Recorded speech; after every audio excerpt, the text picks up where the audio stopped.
Patiesībā ir tā, ka lielākā daļa mūsdienās video saturs tiek filmēts tieši uz telefonu. Ir arī lietas, ko filmē uz kameras, ja? Tad, kad vajag to, teiksim, dabūt to premium looku, ja premium segmentam filmē, tur var dabūt labākas krāsas, attiecīgi tas video izskatās jau tāds augstāka līmeņa.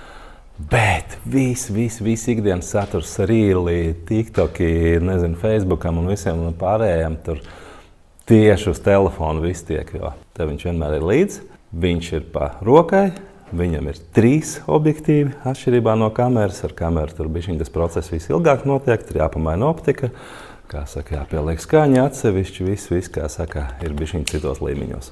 Telefons ir megarīgs, ar ko tu vari nofilmēt, uzreiz telefonā samontēt, nepatīk telefonā montēt, caur AirDrop aizsūt uz datoru, samontēt datorā.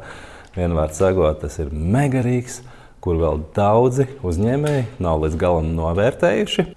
Tieši tāpēc es esmu izveidojis klātienes meistarklases, kur es tieši mācu filmēt ar telefonu, lai tu vari ar savu telefonu iet un ikdienā veidot superīgi krūtu saturu, video saturu.